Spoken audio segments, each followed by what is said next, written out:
In NFL action week number 4, the New Orleans Saints are hosting the New York Giants at Louisiana Superdome, and for the first time all year, Saints are betting favorites to win this game. And that's a bet I'll take because I expect the Saints will get their first win of the season on Sunday. We'll break down why with the offensive and defensive matchups, plus a word on injuries that could affect the outcome of the game. I'm Tim. Let's talk Saints. So, yeah, the Saints are home favorites. Point and a half last time I looked. But I think very important because it's first time definitely this season, first time in a long time. I don't remember at what point we were no longer favorites last season, but it it didn't happen much late in the year. I know that there comes a little set of expectations with this. This is a young team. I don't want to say struggling, but struggling at times. Definitely times we've seen some pretty good play out of them. So now you're no longer the underdog where, I mean, technically you got nothing to lose. You do the game, but you understand what I'm saying here. But now as a favorite, it's getting looked at a little differently. Being at home should help a lot. Fans are going to have to be big in this game. But my expectations are to win the game, and my expectations are fairly high for a couple key players. The biggest reason, and when we break this down, I'll go into it in more depth, but the biggest reason I'm looking at our offense going, we should score points this week. And that's going to be on Rattler in the passing game. He and the receivers. Talk about this a little more. You're going to really have to get that passing game going more than what we're getting out of it. More importantly, we've got to run the ball. So Kendra and Alvin have got to be Kendra and Alvin. Offensive line has got to rally up and anchor around it and hang in there. Overall, good job last weekend. Got to continue doing that. So to me, offensively, Spencer, Kendra, Alvin, three big keys, heavily involved, got to be productive. Defensively, as weird as this sounds, and I can't believe it's coming out of my mouth, but I honestly feel the key player we have on defense going into this week, considering who we're playing against compared to who we played last week, is Demario Davis. And I never thought I'd say this, but he was not Demario, and I think he would tell you this. He was not the normal Demario Davis last week. We were playing the number 2 overall, arguably with past stats, the number 1 offense in the NFL, and hung in there for a while. Shut him out in the second quarter. And it's not like Demario was terrible. I'm not saying that, but he wasn't the Demario that we're used to seeing. Everybody has a bad or an off game. I don't know if it was necessarily even a bad game, but we need him on. Very much a key player for us defensively because my high expectations that offense to score points and corral them, their offense with our defense. Look, it all starts and ends with Demario. He gives us a Demario type game, and everybody else kind of continues along the track that they've been getting a little better every week outside of that Seattle debacle. Feel really, really good about this week. So let me know down in the comments who your key players are. I've got 4, but I really feel like the first 3, our quarterback and our top 2 running backs, they're the real key to this whole thing. Because when you look at the Saints offense, we're going to be going up against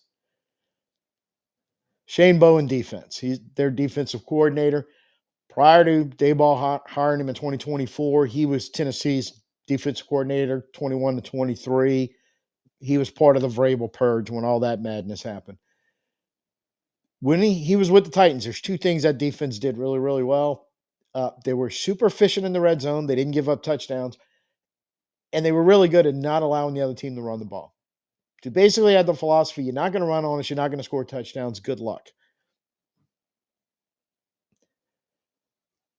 Pretty sure he's trying to do that with the Giants, just not quite there yet, but he's building that deep, not unlike what Brandon Staley's doing here. He's starting to rebuild that defense and try to get it to where it needs to be. Nothing unfamiliar coming here that we haven't seen in the previous 4 weeks, nor do we see every day in practice because 3-4 base defense. It's going to have multiple fronts. You're going to see, likely some 4-2-5 nickel quite a bit in passing situations. They're going to go heavier on the zone. You're going to see cover twos, cover threes, cover fours. They're going to want to take that deep, intermediate to deep ball away, forcing you find those gaps in the zone. And when you do, their philosophy, when you do get balls into the gap or you get a running back breaking into space, their philosophy is fast, aggressive, physical, attacking mentality. Not unlike what Brandon Staley's trying to install. That whole thing is we may be playing deeper and reacting slightly. Now, slightly is the key word here because we're not going to give up any explosive plays to you. But you take the shorter stuff underneath, or you do find those gaps in those zones, like in the intermediate routes or in the seams. We're coming up, we're tackling you, we're getting you on the ground. We're not letting you get extra yardage to get your explosive plays that way. So for the Saints, once again, and this is also this type of defense, I think more and more in the NFL, you're seeing people come in. "Oh, it's less of a passing league these few years." Yes, because it's more of a running league because defenses are designing and doing what they're doing. So as the Saints, establish the running game. You must establish the running game. You must commit to establishing the running game. I think that hurt us the first couple of weeks. I think we did a great job of that last week, and that's one of the things that allowed you to go up to Buffalo and stay in a game for quite a bit against a team that on paper should have probably blown you out of Orchard Park somewhere in the first half. Moves us to why I think Rattler is the key. Play action and design runs coming from Rattler. Incorporate more of that, especially with a little more we've added, seems like more motion to our offense every week, pre-snap, and even some of the stuff going on after the snap. A couple examples in the video from the other day when we were breaking it down about moving tight ends and you know Cooks on a jet sweep type motion and drawing half the defense's attention. Got to keep doing that kind of stuff, and I think it all kind of rolls together. And that sort of stuff also is helping Rattler, I think, kind of start operating more efficiently in the offense. I'm hoping more efficiently also translates to more efficiently downfield. Let's really get Shahid Olave, Cooks, Vele, whoever else down there, get him the ball in space and let's see what they can do with it. And so the pass catchers are they're a big part in that also. But I think, Rattler's one of my key players for a reason. That on time and on target, got to start making those a lot more than at the rate he's currently doing. And he knows it. He talked about it to the media during the week. That's something he needs to work on. So at face value, I'm accepted that he's worked on it. We're going to see that better and better this week. Three things that key factors that we must keep under control. Penalties. We look last week, we eliminated all that crap, and look how much better that offense ran. It was a cleaner game we played. It was a better game. And again, you went into a situation where expectations weren't high, and it was a one-score game halfway through the fourth quarter. Part of that was what you did last week, and it's what you did last week isn't going to be enough. You still have to keep getting it better and better. Overall, the 30,000 view of our offense, the blocking, a lot better. Individually, and even in some plays where it wasn't good, it was bad, a missed block, or it just wasn't clean. Forcing like Kendra have to break 3 tackles to score a touchdown, which he does. So we still have to get better. But at the rate of improvement, we went over the couple of previous weeks before that to what we saw in Buffalo. You continue that rate of improvement, you are going to let these guys behind you, these running backs, Rattler, and those receivers downfield in front of you, be able to start making some more plays. And if we can add some explosive plays into this offense, look out. And like I said, keep using the motion. All that kind of stuff that's noticed it more. There's little adjustments, even stuff about letting Rattler play under center more last weekend seems to have helped them and helped the offense a whole lot in the communication and pre-snap issues. Keep doing that. Keep committing to the stuff that you've kind of adjusted to that you weren't doing the first 3 weeks that worked so well last week. And of course, make the adjustments you need to keep making it work going forward. There's 4 weeks of film out there. And that's when the NFL starts really starting figuring stuff out. So you got to get better at the stuff that you haven't been doing well. And you still have to be creative and inventive and adjust your offense and your defense when we talk about that more. This is a game really where think you couple right adjustments and a couple of things go your way, you're going to score a lot of points in this game. You should. I'm expecting us to. We have the 21st overall offense in the league. They have the 29th overall defense. When you're looking at total yards, we gain 301 total a game. They give up 388 and a half. Points per game, we're 16 and a half per game. They give up 25.3 per game. Passing, we're at 177 per game. They're at 235.5. 124 per game rushing for us. They're at 153. So look, kind of those numbers all lean towards us doing what we're doing and on our averages being okay. But I'm expecting to exceed that average, which means yards, passing, rushing, explosive plays, everything should go up, including points. Red zone conversion, we're converting at 50%. This is unlike a Bowen defense. They're giving up 72.7% in the red zone. Got to take advantage of that number. When we get down there, we've got to score touchdowns. Might want to dial down the trick plays a little bit, Kelvin, because I think this offense is starting to find its footing. We can start pounding balls in there from inside the 5 without needing a Philly special or anything like that. Third down conversion percentage, we convert at 35.8. They allow conversions at 42.3. Look, again, these numbers kind of all favor us. We're going to be at home. We handle the stuff we should be able to handle, and don't do the stupid stuff that hampers our offense. I don't see any reason why we can't score 30 in this game. Now, I understand we've only scored 13, 21, 13, and 19. But hey, like this is a little different. This isn't quite the defenses we've been playing the last 4 games. And I think we're really getting our offensive footing. I don't see any reason why 30 points this game or more is not obtainable for this offense. And why I'm feeling so good about winning this game is when we go over the defense, I'm going to try to prove the point to you that 30 from our offense is going to be plenty enough to win this game. So when you talk Saints defense, what we're going to have to do, what we're going to see from their offense, got to mention last week a little bit because coming out of Buffalo, Josh Allen, now we're moving on to Giants and Jackson Dart. Not comparing Dart to Allen. I'm not comparing the rookie to the MVP, possibly, arguably the best quarterback in the league right now, but definitely one in the top 3. No, but it's going to be very, very similar. And I think in a way it benefits us to see the guy that does it at an extremely high level first and then moving on to seeing how the rookie is going to handle it. Look, Brian Daboll, their head coach, they hired him in 2022. The 3 previous years, 2018 to 2021, 4 years, he was the OC in Buffalo. He was the OC when they drafted Josh Allen. He was the OC when they were developing Josh Allen. He was the OC when they were developing what they wanted to do offensively and how they wanted to use a player with his skill set. And Jackson Dart has a very similar skill set. That's exactly the point I'm trying to make here. Now, Dayball's the head coach. Mike Kafka handles the play calling as the offensive coordinator.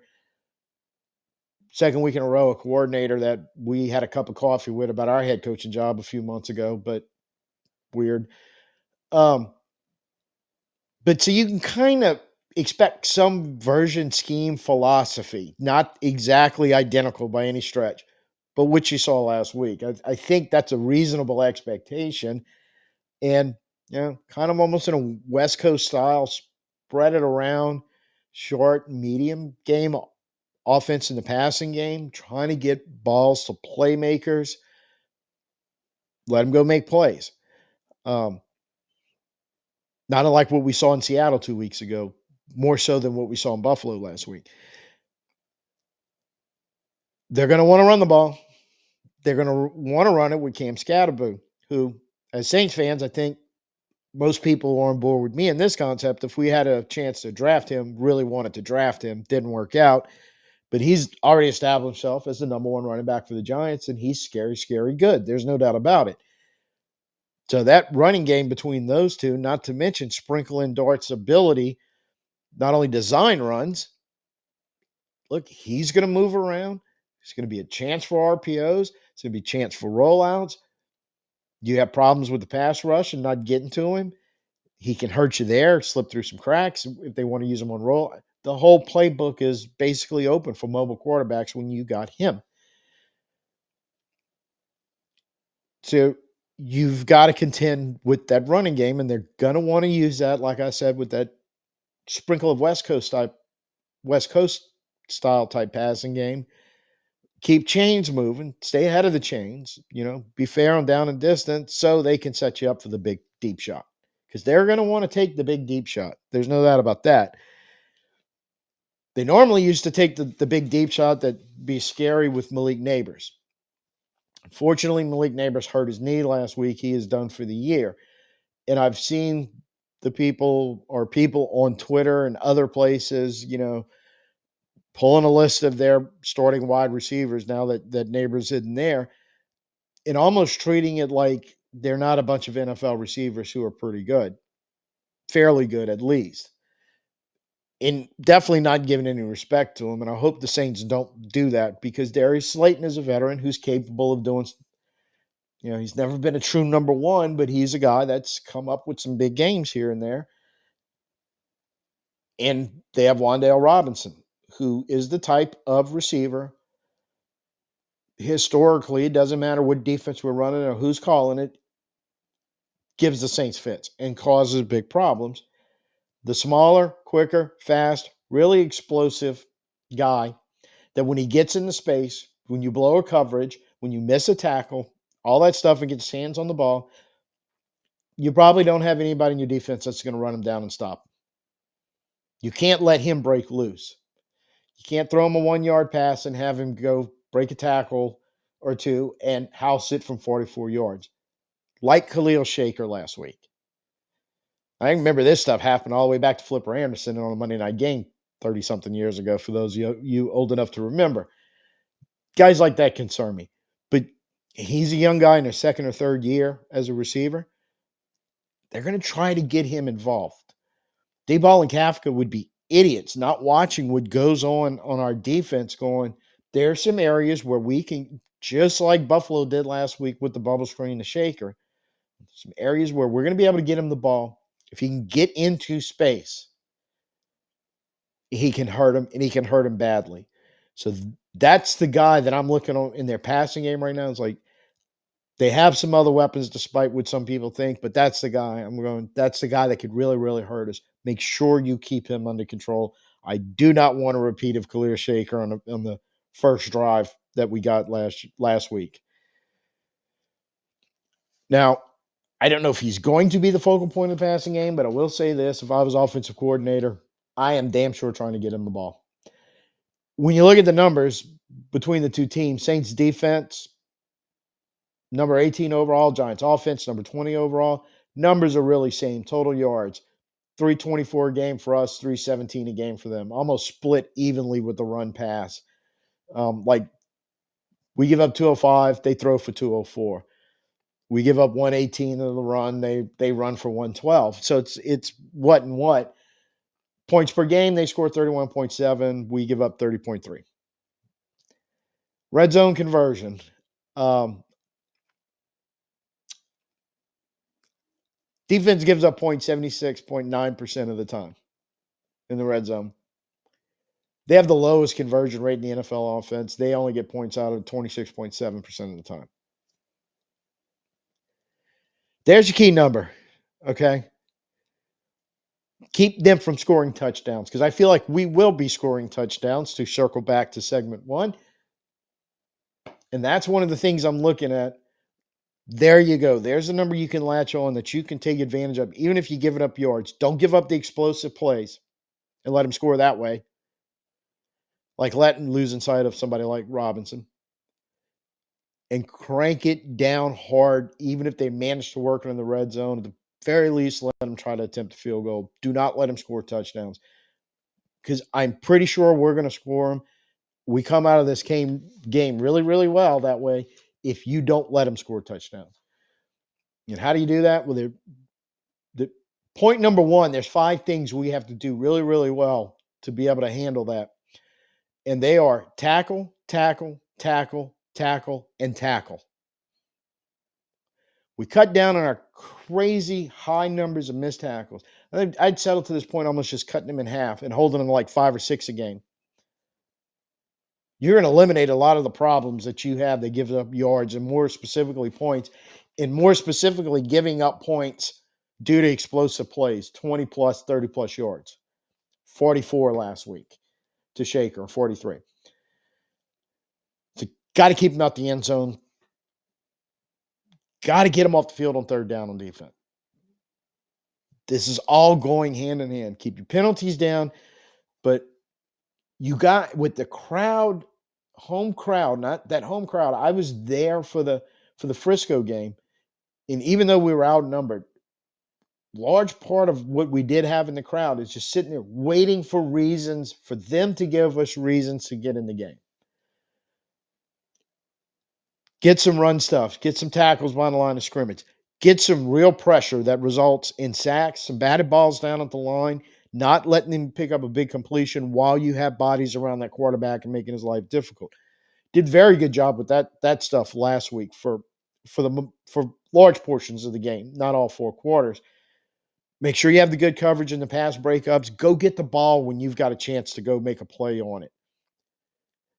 Jonas Sanker was great at that last week. That's got to get contagious with some of our other DBs and our linebackers because we have to force some turnovers.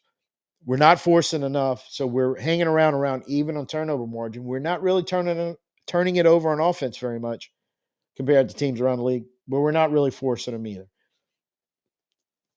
We need to get on the plus side of that. So then again, this is a game where I'm expecting 30 points. And I feel like this defense has shown enough when they show something and they play well. And much like the offense, get 4 quarters of consistent play and improvement out of them. This is the game where I feel like that happens on both sides of the ball, and our special teams do their job, of course, and not have a repeat at Seattle. We can score 30. We can keep them around 20. So I really feel like this is the win. I'm expecting the win. I feel like we should be home favorites. I'm telling you, we're going to win this game. Go through the injury report real quick. The massively so big, I can't even. I was going to screen share it. There's so many names on it, and most of them are. I don't want to say irrelevant, but not worth talking about because they're going to play. They looks like both teams are kind of playing with each other a little bit about. Oh, he sat out of practice, and they have him on the injury report, but final designation. Especially the Giants, like with 16 players, don't even have a designation. So only the important ones we'll talk about. Saints, we knew Ruiz and Young were announced out earlier in the week. Palmer out at receiver, our receiver Trey Palmer. Yadam out. So Quincy Riley's expected to start, play a lot. We thought he did. We were letting him play more, kind of starting in the Seattle game and definitely last week in Buffalo. Kind of like what I'm seeing so far. So looking forward to see what he's got. Hopefully he can step in and become another Sanker. We get another guy out there running around, running hard, making some plays. Of course, with 2 rookie starters on the back end, rookies make rookie mistakes. So just got to hold that down a minimum, overcome them if it does happen. Hopefully it doesn't. We get the really, really solid play. I think we've been getting out of them for the most part. Couple of guys, Moreau Hill and Ridgeway, all listed as questionable, even though we'd have to activate him to get him on the active roster. So I don't know if they're just playing games or because post game, um, post game, post practice media today that was asked a couple of different ways, specifically from Kellen Moore, and he's not saying they're not going to play it, but he's not exactly. I don't know. I don't know what the reality of that situation is, but something to keep an eye on because maybe tomorrow, when there is an activation some kind of way, where one of these end up on the 53 and playing on Sunday, but I just don't think they will be. The one, and we had three that practice on a limited basis: Johnson, Penning, and Redunes. It sounds like Johnson and Penning are going to be okay, and I'm gonna put them in the same category, even though their list is questionable, as some of the Giants players and some of the players we did give a designation on. Think a little banged up, got some rest days in there, and they're just kind of playing games. Both teams would include them on a injury report when they probably really didn't have to, putting an injury designation on them. So I think for the most part, we're okay. Um, with the four that aren't playing, we kind of knew. Three of them, Yadam got hurt during the week at practice, but Riley's going to get a shot, so it feels like we, we we're going to be okay there. Giants, I think there's really three to only talk about. Dexter Lawrence has not practiced all week. Defensive lineman. If he's not able to go, that is a big deal for them. Really good football player, but a really good football player, a veteran type of guy they probably don't need to watch him practice. That if he's healthy enough to go, he will go. So they're going to have to keep an eye on him. Tyler Newbin, one of their starting safeties, missed two, limited today. Tyrone Tracy, who now backs up Cam Scatterboo, he was a running back last year. He gave us some fits in that game up in New Jersey. Didn't practice, got in a limited today, I believe. Yes, he did. Listed as doubtful. So of their three, that's really the only three I think of any concern from them. Um, Maybe they might be game time type decisions, and that's why none of them are listed out. Or, like I said, in the case of Lawrence, they may know he's going to play and just go, doesn't really matter. So I think we have three names. They have three names. Um, Redunes, Penning, and Johnson for us. Lawrence, Newbin, I blanked on Lawrence's name there for a second. Lawrence, Newbin, and Tracy for them that may just need to watch the reports coming out Saturday afternoon, really, and then maybe right at right at Sunday morning before kickoff, seeing who may be available and who isn't. With that being said, like I said, my key players, as I mentioned earlier, let me know yours in the comments. Really looking towards our offensive backfield and our team leader in Demario Davis to step up. And I'll give you the prediction because I truly believe this could be a two-score 31-21 type win for us. Two scores, touchdown and field goal, up to possibly two touchdowns. I also feel like this is a game, if we really get going, if we really get on a roll, start out strong, start out hot, and get on the road and get that crowd behind us and get some of that dome magic we've been known to bring in, we can really build momentum moving forward in this game and do some really, really good things. I'm expecting to see that. I'm hoping to see it for all four quarters. We'll just have to see how it turns out. So, first time here, you like what you saw, please like, share, subscribe. Like I said, drop the comments. Give me your predictive scores. Let me know your key players. I think it's going to be a win for us. I feel confident we're going to have a lot of fun next week being able to talk about this game and break it down because we finally break the winless barrier and get the victory. And if we don't, well, come Monday, we'll just suffer through it together like we had to do the four previous weeks. So, till I see you next time, I'm Tim. Peace out and who dat.